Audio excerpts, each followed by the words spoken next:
My name's Brandon and this is Cartoon Network Video Game History, a show where I take a look back on all of the video games based on Cartoon Network shows and retrospectively review them. After the briefest of pit stops with Generator Rex, we are back to the Ben 10 grind, but the end is in sight. Today I'm reviewing the third last Ben 10 game and the second last game from Ben 10's original run. Ben 10 Omniverse was released on November 13, 2012 for the PS3, 360, Wii, and the 3DS. Less than 1 week later, on November 18, the game made history as the first ever Cartoon Network game to grace the Wii U. Omniverse was a launch game for the ill-fated console, following in Ben 10 Galactic Racing's footsteps, which was a PlayStation Vita launch title. It seems almost poetic that these two games would be launch titles for two of the most spectacular console failures in recent history. According to Wikipedia, Omniverse was developed by Vicious Cycle Software. However, I think there's been a little bit of a mix-up here. When you boot up the game, you are clearly shown that Monkey Bar Games, the developers of Alien Force and Galactic Racing, are in charge here. I think the confusion has come from the fact that this game runs on the proprietary engine that Vicious Cycle Software developed, as well as the fact that Monkey Bar Games was a subsidiary of Vicious Cycle Software. In fact, if you go to the Wikipedia page for Vicious Cycle Software, they are credited as working on all of Monkey Bar Games' Ben 10 titles. I guess it's not incorrect to say Vicious Cycle Software developed all of those titles in a way, but it's definitely not completely accurate. This is exactly why your high school teachers tell you to not just immediately take Wikipedia at face value without doing other research. Things are much more straightforward on the handheld side of things. As per usual, First Playable Productions were in charge of the 3DS version. And to top it all off, D3 is once again the publisher. However, in Europe and Australia, Bandai Namco handled publishing. Critically, the reception for Omniverse was disastrous. The PS3 version has a Metascore of 50, while the version that launched with the Wii U only managed a 43.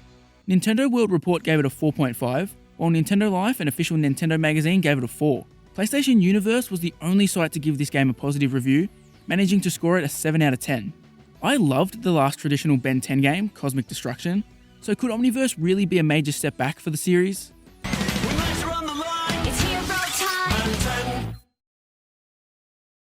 Ben 10 Omniverse is a major step back for the series. While I don't necessarily think each 3D Ben 10 game has been better than the last, they've all iterated on certain aspects to at least show some improvements. In my opinion, not only does Omniverse not iterate and improve on literally any of the aspects of previous Ben 10 games, but it also reverts back to having many of the issues that were removed. As you can see, Ben 10 Omniverse is another one of the typical 3D beat-em-ups we have become accustomed to for the series.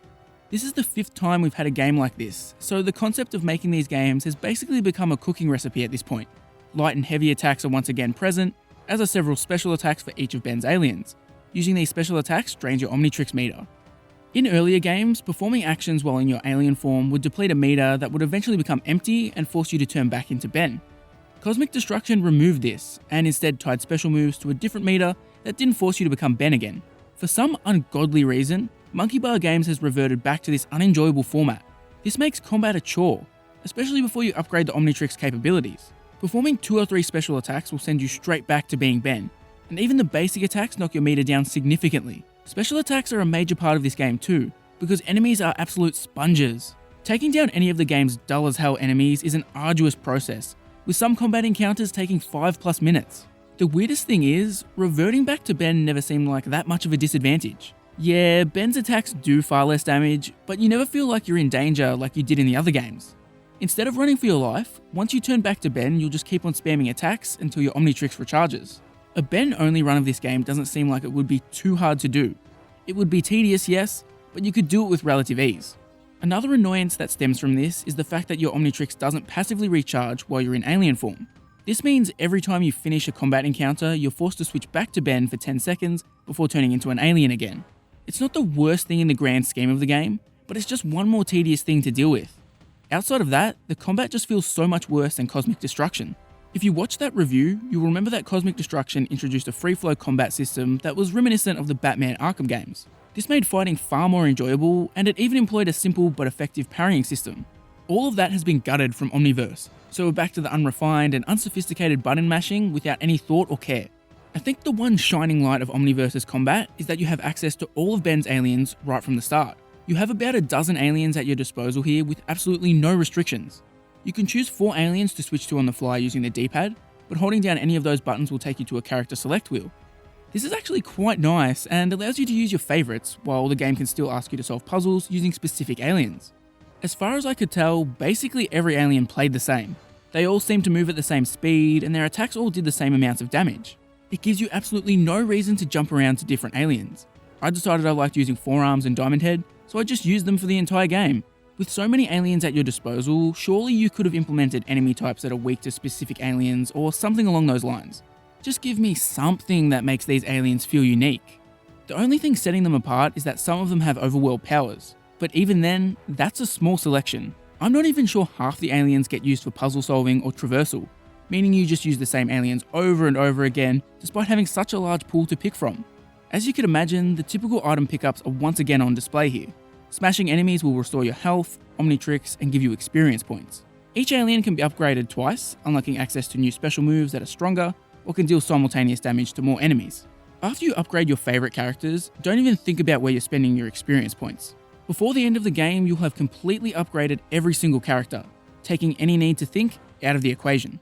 Alongside these upgrades, you'll also find special containers that hold items that upgrade your health and Omnitrix capacity. One thing that has been a staple in the Ben 10 games has been boss battles, usually against some of the show's biggest and most memorable villains. There are boss battles here, but they're never against anybody of note. Now, that's not necessarily a bad thing. In fact, I've criticised games in the past for just cramming every single villain into the story for the sake of having a boss battle. However, in Omniverse, they felt so lackluster. Like, oh wow, I've just encountered a boss battle. Who am I facing? Oh, it's Queen Ant 1, and the sequel nobody asked for, Queen Ant 2. Every boss battle plays almost identically, and they are pathetically easy. Even in the worst Ben 10 games, these end-of-level challenges usually provided something interesting to look at, but that really isn't the case here. The final boss battle against Malware was the only encounter that actually made me sit up and be engaged. Similarly, the enemies in this game are both dull and lack variety. There are 5 enemy types in this game. For context, this game is about 5 hours long. That means for 5 hours you are killing the same 5 things over and over and over and over and over again. For the most part, these enemies are just robots, but they also randomly throw in the Vreedle brothers, which baffled me. They went from being important characters in several other games to being unimportant enemies that you'll fight half a dozen of at the same time. The last major thing I need to mention about the gameplay is centered around Rook. Every mission you are accompanied by Rook to allow the game to be played start to finish in co-op. Now, this could be a really fun mode to play with a sibling or a friend, but in single player, it actually hurts the game. It's quite clear to me that this game is entirely designed around the co-op elements, with single player being an afterthought. I'm not 100% sure, but it feels like enemies are such damage sponges because the game is designed around having 2 human-controlled players at once. Rook was useless 99% of the time, but I imagine enemy hordes would have fallen a lot quicker if I had someone playing beside me. Not only is Rook unhelpful in the combat, but he also just ruins the flow of things. Are you trying to attack a boss with one of your limited use special attacks? Oops, Rook decided to jump in the way, which cancels out your attack, but still drains your meter. I was ready to jump into the game and strangle Rook to death. The amount of times he got completely in the way would have been nearing the thousands. It also bothered me that half of the things I picked up seemed to go to Rook. Like, nah dog, you really don't need any of that stuff. Rook would also routinely get himself stuck. Thankfully, the game respawns him if he's off screen for 10 seconds, but it was still tedious and hilariously bad. It's like the AI was designed to run in straight lines towards its destination, with no care for what is actually going on in the physical space surrounding it. The co-op stuff might have been fun with another person, but I sure as hell didn't enjoy it in single player. Narrative-wise, I think there was a decent but underutilized idea at play here. You see, the Omniverse show alternates between showing an 11-year-old Ben and a 16-year-old Ben, so this game follows suit. Essentially, because of some shenanigans, Rook keeps being sent back and forward in time. This is initially a kind of cool setup, as Ben is fighting against an antagonist across 2 different timelines. Ultimately though, it never reaches its full potential. I felt that they didn't really utilize the time travel stuff as much as possible. The only time the concept really gets taken advantage of is in the final boss battle. Initially you take down Malware as a 16-year-old Ben, before taking Malware down as an 11-year-old Ben. Finally, both versions of Malware come together and you have to take it down for good. It's actually a pretty cool ending for what is a very underwhelming game. Graphically, the game is a bit of a departure from the other games we've seen. The actual fidelity of the graphics is basically the same, but there's been a bit of a change in art style. The Omniverse show changed up designs massively, so it's no surprise this game brought the same style over. Personally, I didn't mind the style here as it didn't make too much of a difference. For the most part, the aliens looked the same. What stood out more to me was the absence of proper cutscenes. The Ben 10 games haven't been the most polished games ever, but they've almost always featured cinematic cutscenes. There are cutscenes here, but they're of the in-game engine variety. This was a letdown, especially because previous games have had really meaty cutscenes where you get quite a bit of story. Considering the story idea behind this game, I would have loved if they had given themselves time to flesh it out. And lastly, I have to mention the environments. Just like the way limited enemies make the game feel repetitive, almost every environment here feels the same. I swear 90% of this game featured the same drab, futuristic lab setting. It gets old quickly, especially because levels are just narrow corridors funneling you from combat arena to combat arena.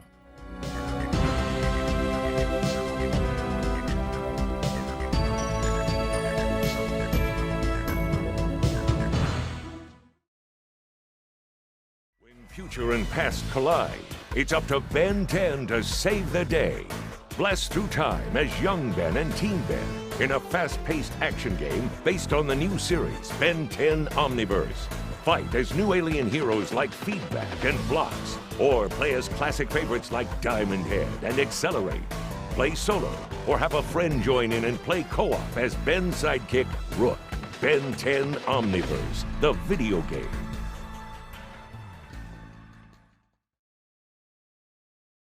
So I think it's pretty obvious that I didn't enjoy Ben 10 Omniverse. Like I said at the start, this game feels like a major step back for the franchise in basically every single way. Combat was so satisfying to play in Cosmic Destruction, so jumping to this is a stark contrast. All of the fun has been removed. Fighting enemies feels like you're slapping them with wet noodles. They just take so many damn hits to kill. Then add on top of that, the game feels like you're stuck on a treadmill, and you're in for a dreadful experience. It's the same loop for 5 hours. Walk for 10 seconds through an environment you've seen 1,000 times, fight enemies you've seen 1,000 times in an arena, then walk for another 10 seconds and do it again. Repeat this for 5 hours. Considering how much of a regression this game is, it honestly makes me feel like Monkey Bar Games mostly just reskinned their first Ben 10 title. Yeah, game development is a lot more complex than that, but that's what this feels like. It feels like they developed this game in a bubble, ignoring what the other developers were doing with their games. I have no hesitation in saying that Ben 10 Omniverse is my least favourite of the 3D beat-em-up games so far. I'm not sure I'd say it's worse than Rise of Hex or Galactic Racing, but it's certainly a contender. With Omniverse complete, we only have the sequel and the reboot game left in the Ben 10 series. That means we can finally get back to playing games from a variety of franchises. Or so you'd think. Next time I'll be reviewing Adventure Time, Hey Ice King, Why'd You Steal Our Garbage, which kickstarts Cartoon Network's love affair switching from Ben to Finn and Jake. Will that franchise surprise us like these Ben 10 games have for the most part? Make sure you subscribe to find out.